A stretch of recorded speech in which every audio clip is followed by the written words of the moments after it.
comment changer plus facilement.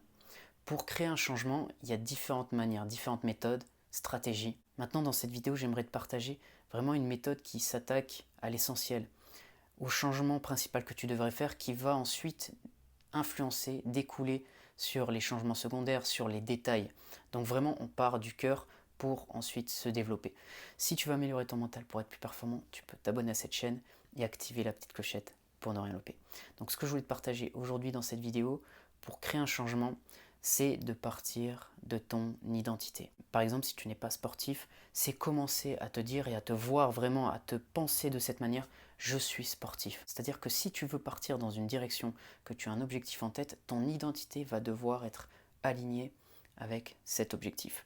Pourquoi je te dis ça? Parce que si tu veux faire un changement, les actions que tu vas mettre en œuvre pour effectuer ce changement peuvent être variées, elles peuvent être nombreuses, mais elles ne vont pas forcément créer un changement. Alors que si tu pars de ton identité, ça peut être beaucoup plus profond.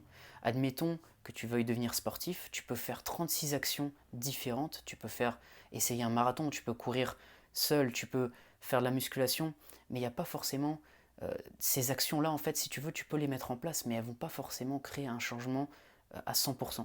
C'est-à-dire que tu peux commencer à faire du sport pendant quelques semaines, mais au bout d'un moment, tu peux aussi abandonner. Alors que si tu changes vraiment ta manière de te percevoir et que tu te dis maintenant je suis un sportif, eh bien tu vas vraiment remettre en question un certain nombre de choix que tu fais au quotidien. Un choix par rapport à ta nutrition, un choix par rapport à ton entraînement. Donc tu vas pas seulement te limiter à une activité et donc limiter en fait qui tu es, ce que tu fais, parce que tu peux très bien faire 2 séances de sport dans la semaine, mais après le reste du temps, avoir une hygiène de vie qui ne correspond pas du tout à un sportif. Alors que si tu pars de ton identité, je suis un sportif, là tu vas être sur une approche beaucoup plus globale et ça va te permettre d'être beaucoup plus congruent avec ce que tu veux faire au quotidien et avec ce à quoi tu aspires et dans quelle direction tu veux aller. Alors ça peut aller dans l'autre sens aussi, ça peut être dans le côté négatif. Par exemple, tu vas te donner une identité qui est négative par rapport à ce que tu veux faire. Peut-être que tu te dis, je suis quelqu'un qui procrastine tout le temps. Si tu pars de cette identité-là, tu vas souvent justifier le fait de remettre au lendemain parce que tu te qualifies comme ça et ça a toujours été toi et tu vas pas changer. En fait, ça va être une prophétie. Tu vas en fait te raconter une histoire qui va se réaliser au fur et à mesure et tu vas confirmer tout ça et ça va être un cercle vicieux. Donc, il faut être aussi conscient des étiquettes qu'on se donne, des identités qu'on va se donner. Et si tu veux faire un changement dans l'autre sens, c'est possible aussi. Donc, prends conscience peut-être de ce qui peut te limiter et des identités que tu devrais aussi changer.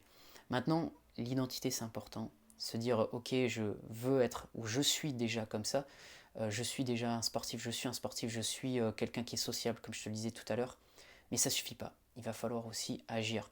Et c'est pour ça qu'on parle d'entraînement, c'est pour ça qu'on parle d'action au quotidien. Parce que si tu fais que te répéter cette histoire, te répéter ces pensées et te labelliser, te donner ces étiquettes-là, qui sont certes intéressantes pour que tu puisses encore plus développer ton identité, c'est un premier pas. Mais l'action doit suivre par la suite. C'est-à-dire que le dialogue interne positif, c'est bien, mais ça ne suffit pas. Il faut aussi agir. Et quand tu vas combiner les deux, c'est là que tu vas pouvoir ensuite voir des résultats et ça va confirmer tout ce que tu penses.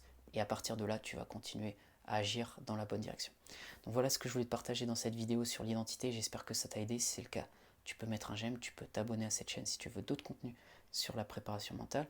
Et si tu veux aller plus loin, si tu veux faire un coaching personnalisé où on va te montrer comment atteindre les meilleurs états mentaux qui te permettront d'être performant au quotidien, tu peux me contacter, il y a mon email dans la description. Je te dis à bientôt pour une prochaine vidéo.